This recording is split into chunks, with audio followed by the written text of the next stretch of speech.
frozen forests of the northern wilderness, there are stories hunters refuse to talk about after dark. Stories of something tall, impossibly thin, watching from between the trees. A creature born from hunger.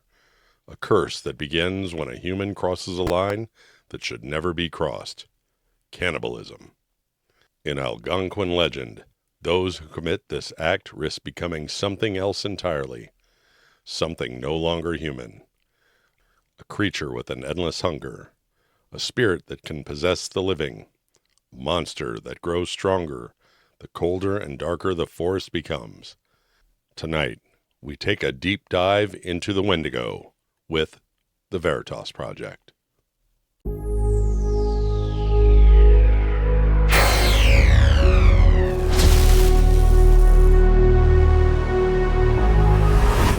Hey everybody, welcome to the podcast, the Project Investigation Collaboration, brought to you by the Veritas Project. And as always, we are here with our gracious host, founder of the Veritas Project, Robert Wiki Bob Curtis. Hello. And I'm lead investigator, Investigator Todd Boyer. And welcome to the podcast, everybody. Yeah, welcome in.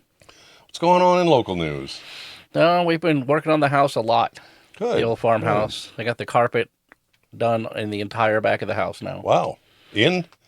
All in. Wow. All in, done. Fantastic. We ordered the tile, the whatever you call it, linoleum plank things, the fake wood floor for the kitchen. It'll be in Thursday, so wow, rocking and rolling, man. There, I finished my last audiobook contract that I have right now, so now I have to audition like my life depends on it. That's where I'm at for that. Nice. Keeps you sharp. Yep, I gotta get out there and find me another contract. So, what are we talking about tonight, Bob? The Wendigo. Wendigo. Yeah, we've done it before. Angie and I did it before when Todd was sick. And I thought the Loveland Frogman got no love last week. No, it did not. Yeah. The shorts didn't go anywhere. The video itself didn't go anywhere. And no one cares about the Loveland Frogman. Poor Frogman. So I thought, you know what we'll do? We'll go to a powerhouse. Go to the Wendigo. The Wendigo.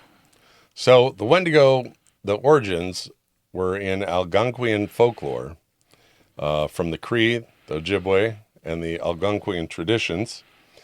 And the stories are used as moral warnings. Right. Okay. They wanted to teach their braves to not wander off into the woods in the wintertime. That was the whole idea of it. So nobody wants to go out and run into a Wendigo in the middle of the woods. Yeah. So, of course, this is obviously associated with, winter starvation. Right, They're using it as a warning because you can get out there, get in a storm, get stuck, and there you are. Mm-hmm. Now, the Wendigos are said to live in deep northern forests. And they're the spirit embodiment of greed and hunger. Right. They think that the Wendigo is actually a spirit. It's not a thing. And what happens is when somebody is separated and they're lost and they're about to starve to death, and they make a deal with the Wendigo to keep them alive, and then it basically possesses them, and then now they're the physical embodiment of the monster. So the monster is supposed to be tall, slender, long limbs and claws, sunken eyeballs. Sometimes it has like deer antlers, right, or a deer skull. So like a whole Slenderman kind of vibe. I wonder if that's where the Slenderman origin came from. I don't know. The Slenderman usually is wearing like a suit or something. Yeah, but the physical description of the tall, skinny, right. Which makes me think of Jack Skellington. You could totally throw Jack Skellington on a Slenderman. And the Wendigo, though, is like rotting. Like you can see its ribs, and it has a animal head, and like it's frightening. I wouldn't want to see one in the woods. So the cannibalism curse that goes along with this, and the way you become a Wendigo is cannibalism. Right. The transformation is triggered by eating human flesh. And endless hunger develops. The body becomes increasingly monstrous, and the person loses humanity. And it's a warning against survival with cannibalism. Right. So don't eat your friends if you're stuck in the snow. What was that? The TJO Pooter Toots. Remember that? You ever seen that? Oh, there was Oh man, I can't think of it now. There was a short on the Ben Stiller show, Mm. and it was a restaurant called TJ O'Pootertoots, and it was basically it was a cannibal restaurant. Oh, Jesus. And I guess that guy was one of the Donner Party people, but I always thought that was funny. I don't know why I remember that stuff, but So, like Bob said, some of the Wendigo is spirit possession. mm, And some describe it as a spirit, that can possess humans. Victims develop violent urges. Personality changes are reported. And spiritual exorcism rituals existed to try to get rid of it. right. So, Good luck. Yeah, good luck. So the psychology behind it, it's a documented psychological condition reported in northern communities. Intense fear of becoming a cannibal. Victims believed they were turning into a monster. And there was a huge debate among anthropologists. Right. As to whether it's real or not. It's just Right. a psychosis is what they're trying to say. Now I know there is a thing called the laughing disease that you can get from cannibalism, Right. where you just start laughing and you can't stop. So And that's a there's rabbit also hole. kuru or whatever where people get that that's a brain encephalitis that you get from eating other people's brains. I think that's where the laughing disease comes from. It's from eating the other brains. Like Silence of the Lambs when he makes the dude eat his own brain. Yeah. Ugh. Kind of wild. So some historical cases were the Swift Runner in 1878. A Cree trapper in Alberta murdered and ate his family. Claimed he was possessed by a Wendigo and executed by authorities. One of the most famous cases. A little bit more recently is the Jack Fiddler execution. I say more recently, but still over 100 years ago. Yeah. So this is an Ojibwe shaman known as the Wendigo Hunter, claimed to kill possessed individuals, arrested by Canadian authorities. The case obviously sparked cultural controversy because obviously you've got the native people Right. saying, hey, I'm doing this to get rid of a spirit or a monster. And then you've got other people going, no, you're just in here like Right. unaliving people left and right. Yeah. So, The serial killer. right. So Wendigo sightings in modern times.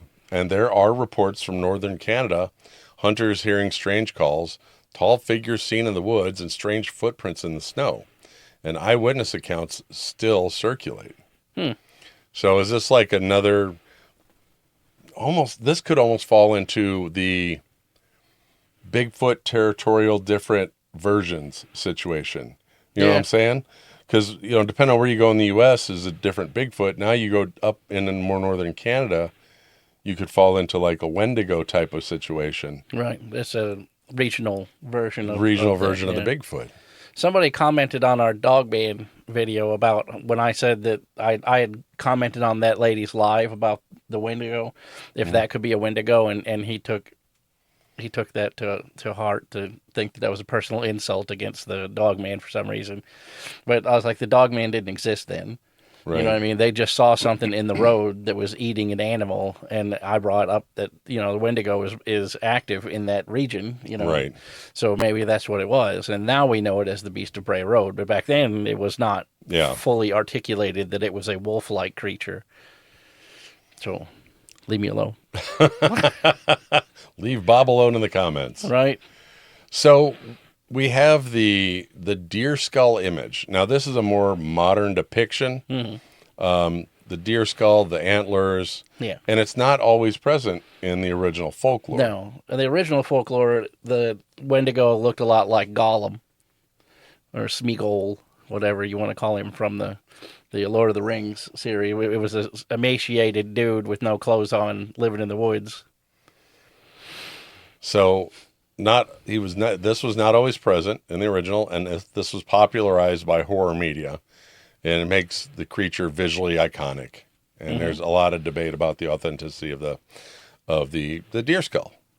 So, you know how it goes. They change over time, just like our whole situation with the we were talking about the doggone it dog. The gosh, dog it. We were talking about the other week how in South America it was one thing, in North America it was a dog. Chupacabra. Thank you.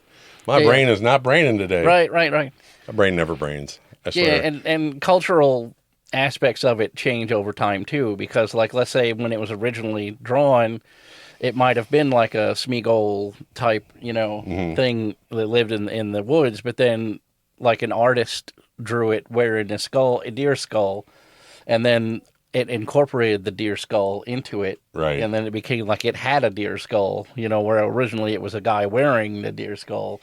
Right. You know what I'm saying? So, I mean, like things like that, too, where it's kind of like the telephone game, where it just keeps morphing over time. It's a sociological experiment. Right. Instead well, I mean, even Santa Claus changed. Oh, yeah. So it just depends on how it's depicted. Right. And what image is the most viewed during a hot time. Right. You know what I mean? So, like, I bumped my microphone there. Look at that spike on the audio. Oops. But yeah, it's the image that's most viewed at the time when it's most popular.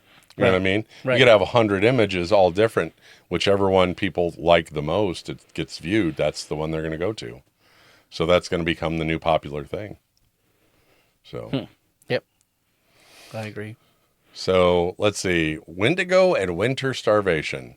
Northern winters historically are very brutal, and the food scarcity is common. Oh, yeah. Fear of cannibalism is very real. Yeah, especially if you have, like, your food storage goes bad. If you stored a bunch of grain and your grain got mold in it or something in November or December, you still got 2 or 3 more months before you can grow anything. You're out of luck. Better get good at trapping rabbits. Right. So myth reflects survival pressure and cultural survival lessons. It's funny, all these plane crashes where they talk about, the Donners, nobody became a Wendigo with them. There's multiple. Right, the Donner Party, yeah. There's multiples, with the... the Brazilian soccer team, and those guys trapped in the woods. They ate the deceased, the people that passed in the plane crash. Yeah. So, Wendigo in pop culture. So, featured in films and video games, they appear in horror literature, often misrepresented.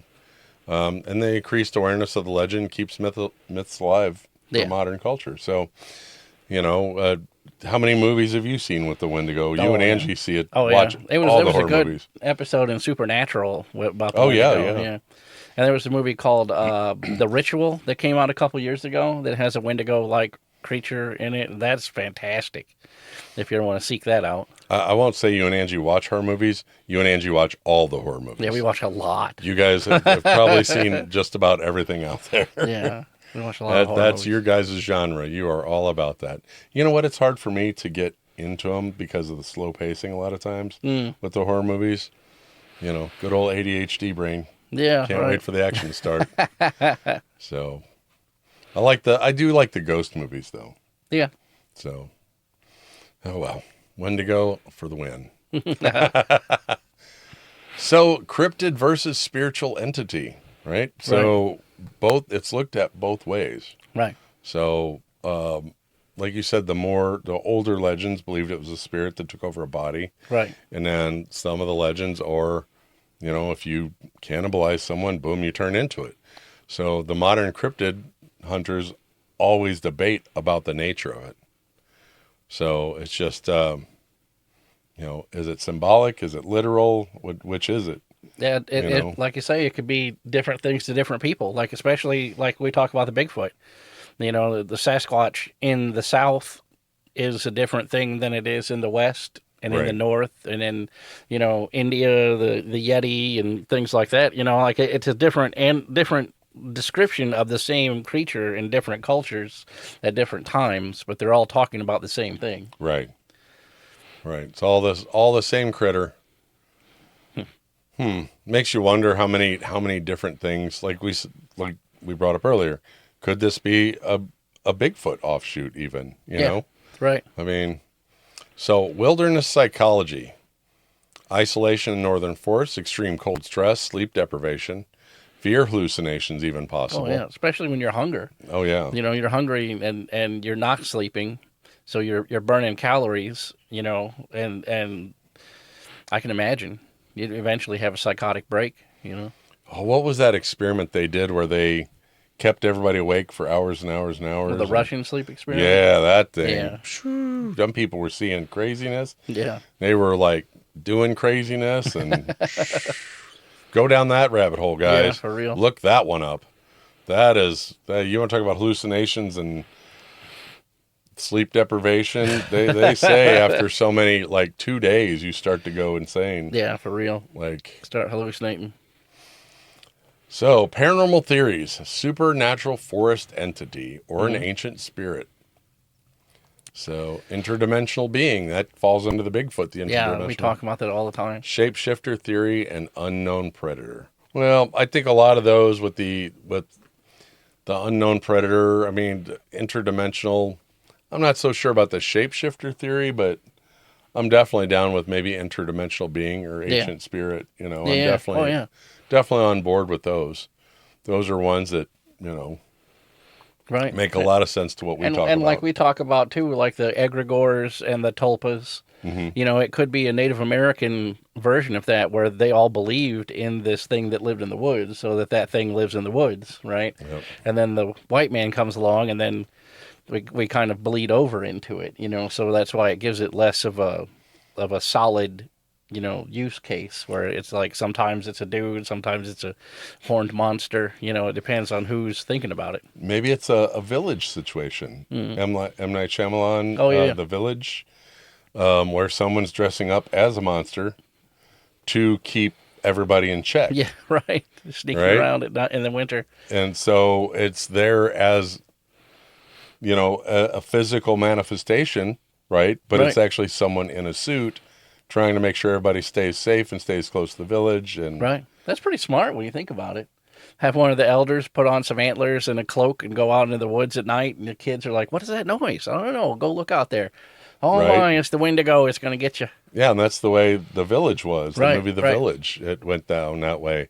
They used the monster to keep everybody inside the village, which was in modern times, but the village was a medieval. They were living in like a 1400s type. Yeah. Right. So, why the legend endures? I mean, it has deep cultural roots up in the north. Right. And it's a terrifying concept. Oh, of course. And then, of course, you know, with the folklore and the horror movies and all that good stuff. Yeah. You know. Yeah, once anything gets into that, you know, the modern lexicon where it's in movies and video games and comic books and everything, you know, then it's around forever after that. Right. So, the Wendigo, the cannibal monster of the frozen forest. So, there you go, guys. Feel free, go down those rabbit holes. We encourage you guys to take a deeper dive yourselves. Yeah. You know, we want to put the information out there, let you guys dig deep into it. Let us know what you think in the comments. Yep, absolutely. So thank you guys for joining us on the Wendigo episode. Yeah. And like Bob said, unfortunately, our mystical frogmen didn't get very good last week.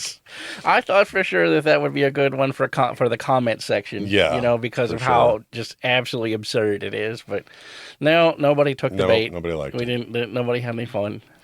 So that is out there, guys. Check it out. Go down that rabbit hole. You know, thank you for joining us. Thank you for following us on Facebook and YouTube and TikTok. And if you're here on the YouTubes, like, comment, share, ring the bell, all that good stuff. If you're following the both of us on TikTok, you know, I'm down there. Bob's up there. For you people that are watching us live on TikTok, thanks for joining us. Join the Patreon. You know, come hang out with us in the Patreon and to get your postcard. You know, the $0 level gets you on the card, which I think Bob has added some names to the card. Yeah, we added 3 more. So how about that? Yep. Pay the $5 and you get your autographed postcard from us. Join us in the Discord. You know, you got a ghost story or something, or even email Bob at therealveritasproject@gmail.com. Yeah. Check us out on Facebook and Instagram, which the one Instagram video we just checked was 410,000 views. Yeah. With over 10,000 likes or something like that. Oh yeah. It was absurd number of likes with over 1,000 comments. 600 reposts and like 10,000 shares. It was absurd. It was a lot. It was a lot. So it's a really hot video still, that video on the gate program. Yeah. So good stuff out there, guys. Once again, thank you guys for joining us. And remember, Stay curious. and find the truth, and we'll catch you guys next time. Bye, everybody. See ya. We forgot Debbie. That's all right. Good to go.